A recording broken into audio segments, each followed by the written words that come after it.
ज्या लोकांना वाताचे त्रास आहेत, म्हणजे पोट फुगतं, पोट गच्च होणे, वारंवार गॅसेस पास होणे, शौचाला साफ न होणे, मलाचा खडा होणे, अशा लोकांसाठीचा आहारामध्ये एक म्हणजे जे अनुलोमन करतील, म्हणजे गॅसेस खाली सरकवतील अशा प्रकारचं अन्न आपण सेवन केलं पाहिजे.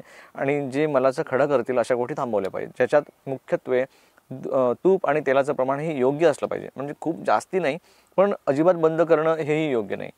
त्यामुळे तुपाचं प्रमाण हे खाण्यात पाहिजे. तेलाचा योग्य वापर हा भाज्यांमध्ये, आमटीमध्ये हा झालाच पाहिजे, ते पूर्ण बंद करू नये. त्याच्यासोबत डाळिंबाचा रस असेल, मोसंबीचा रस असेल, असे जे फळांचे रस आहेत जे अनुलोमन करतात वाताचं, असा आहार आपल्या खाण्यात पाहिजे.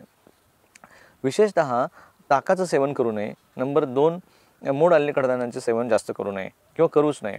त्याने ते जास्त वातुळ असतात आणि त्याने गॅसेस वाढतात आणि हा त्रास पुन्हा वाढण्याची जास्त शक्यता असते.